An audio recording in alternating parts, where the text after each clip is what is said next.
morning and welcome to Rising. We've got a great show for you today on this Tuesday morning. Lots of very interesting news to get to, and I am again joined by my friend Marianne Williamson. Nice to see you, Marianne. Always good to see you too, Robbie. Thank you. What's on your radar? Happy to tell you. Well, huge news broke yesterday that Trump cabinet officials and top national security advisors inadvertently added Jeffrey Goldberg, who's editor-in-chief of the notoriously anti-Trump magazine The Atlantic, to a private group text thread on Signal, the purpose of which was to discuss and coordinate U.S. bombings of Houthi terrorists in Yemen. It was at the very least a huge mistake to include a journalist in such highly sensitive discussions. The Trump administration has already admitted this was done in error and is investigating what went wrong. Now, there may be other ramifications. Some critics are saying that coordinating the attack in Signal rather than via official government channels or in a secure room known as a SCIF was a breach of protocol. We'll be discussing all that in greater detail in just a few minutes, as anti-Trump commentators are obviously breaking out in fits of glee and hysteria, given how embarrassing they think this is for whichever Trump official is responsible. First, I wanted to emphasize, though, two quick points related to the substance of the discussion that took place, what we actually saw in the text, or at least the text as they were presented by Jeffrey Goldberg. The first is that Vice President JD Vance, who's very active in that Signal thread, actually expressed significant opposition to the proposed plan to bomb Houthi targets in Yemen. Vance said the plan was a mistake and was inconsistent with Trump's message. Vance allegedly wrote, 3% of U.S. trade runs through the Suez Canal, 40% of European trade does.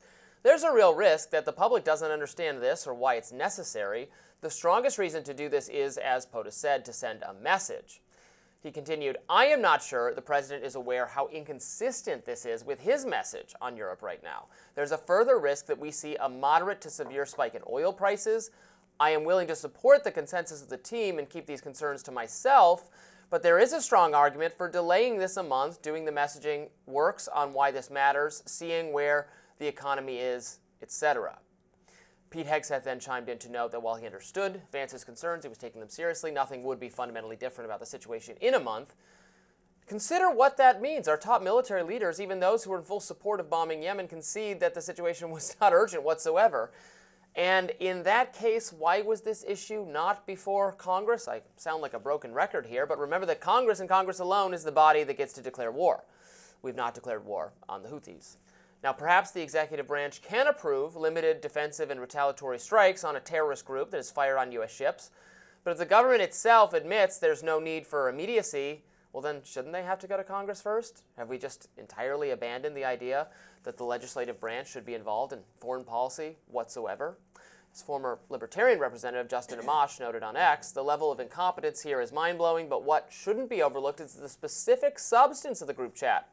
There was no emergency. The executive branch unlawfully sidestepped Congress.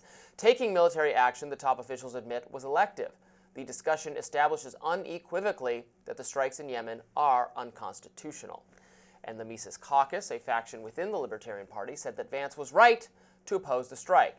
He says there's a lot to unpack with this Signal leak, but one thing that's important to note is that if legit, JD Vance was correct. Bombing Yemen is a mistake and inconsistent with the message of America First. No more forever wars, and not picking up the tab for the whole world. I side with Vance as well. The American people are so very tired of foreign entanglements. Yes, the Houthis are a despicable terrorist group, and if and when they attack American ships, we can retaliate. But the kind of military intervention on display in the recent strike is something more. If the American people desire this, then their elected representatives should vote for it. But Congress is too cowardly to assert any real authority here, which means it's up to JD Vance to express the exact view of the American people. Stop policing the world, stop fighting Europe and Israel's wars for them, and concentrate on making life better at home. It's good to know that someone in the administration does have his finger on the pulse of America. And I appreciate, Marianne, that there was a real difference of opinion and a debate taking place among the members of Trump's team. It's a team of rivals, a Lincoln style, where there's actual dissent allowed. I think that's great and appropriate, and I'm with J.D. Vance and the concerns that he raised, and I'm glad we got to see them. Now, of course, doing it in this method and including Jeffrey Goldberg is obviously an error and might have further complications that we're going to discuss a little bit later in the show in our next segment. But for now, on the substance of what was discussed. You're a progressive person who's skeptical of many foreign entanglements. Weren't you glad to hear the vice president raising these concerns? I don't agree with you that that's a legitimate I do agree with you that that is a legitimate conversation. I don't see it as a team of rivals. I see it as a team of sycophants who sometimes disagree. But you're right about foreign entanglements. You're right about how Congress should declare war. Although as long as we have the NDAA in place, then the administration pretty much gets to do what it wants to do. However, as important as that is, and as much as I agree with you on some of your points, that must not be used to distract us from the huge elephant in the living room here. This was not just a breach of protocol, this was a breach of security. Let's be very clear here. The Houthis are funded by Iran. You're messing with, we're already talking about the fact that the Musk machine has come in and it has eradicated some of our cyber defenses regarding Russia, even though we know what Russia is doing to us, China, even though we know what China is doing to us. We are just opening up and saying, hey, Chinese, listen in. Hey, Russians, listen in. Hey, Iranians, listen in. This is recklessness and carelessness and irresponsibility and ineptitude on such a level, and nothing, even though those other things are important, nothing should allow us to take our eyes off that ball, because the American people need to see it. Not only is this reckless and careless, but that same kind of recklessness and carelessness is on full display with this digital paramilitary of the Musk teams, and the American people are getting to see the level of this specifically has nothing to do with Musk, and there will always be, if you literally, again, Iran didn't hack the Signal Group. The Atlantic didn't hack the Signal Group. There's no hacking here. They invited the wrong person to the thing. That's you could always have, if the Iranians are wearing a mustache in disguise and they get invited into the skiff room by the doorman, that's not really saying the. You're trying to act as though this was not hacking. Well, it has nothing to do with, it's not hacking, and it has nothing to do with Musk. He added the wrong person. Well, probably inadvertently, although I have seen, and I can't tell you, I wonder if this is the case for you. I had so many people text me yesterday asking if I thought that Jeffrey Goldberg was deliberately added by Waltz, who is the more establishment Republican national security figure. So did he add someone? And we all know why he has Jeffrey Goldberg's communications at hand so easily. Because he leaks to the Atlantic. So did he do that on purpose to discredit other members of the administration, including Vance, who was arguing for peace? I think that's an important piece of the puzzle. I would not be shocked if that's true, but still that's the level of But leaking isn't hacking. Leaking is a different thing. I didn't say that it was. Okay. I didn't say that it was. What I'm talking about is the fact that this is typical of the culture of this administration. That's what I'm talking about. Now, as far as Waltz, did he or did he not purposely allow Goldberg in?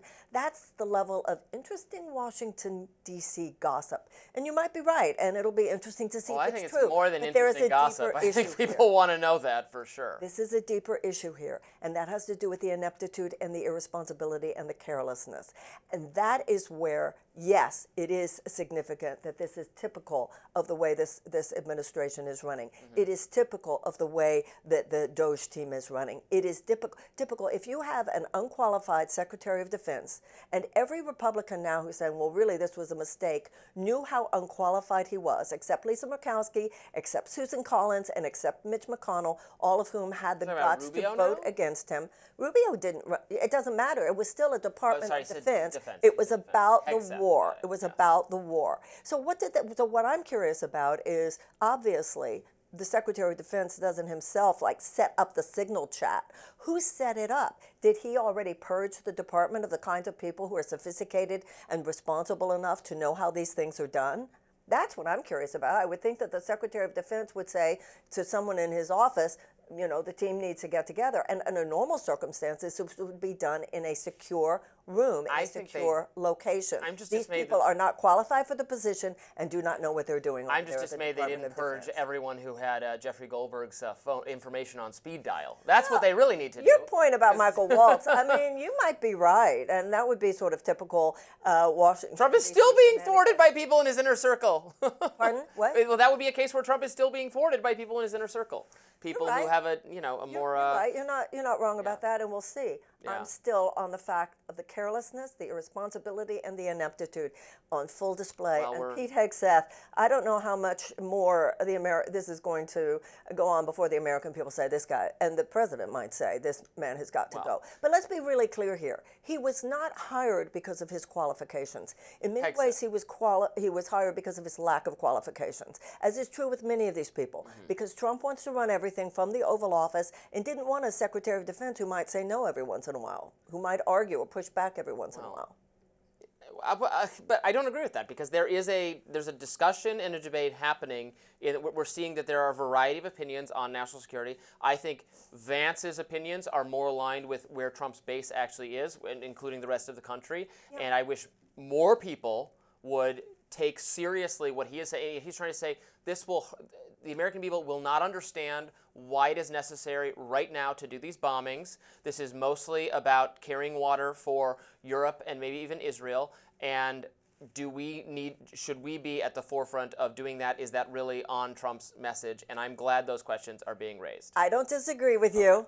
You are correct, actually. We agree on that. Okay. And there's an effort here to turn the conversation towards that. Well, we're having that conversation right now. We're going to discuss that. Security that was that's what we're involved going here, to discuss. that the American people should be very concerned about as well. I promise you, Marianne, we're going to now turn to reactions from the White House, other media figures, the security measures. And I want to say this.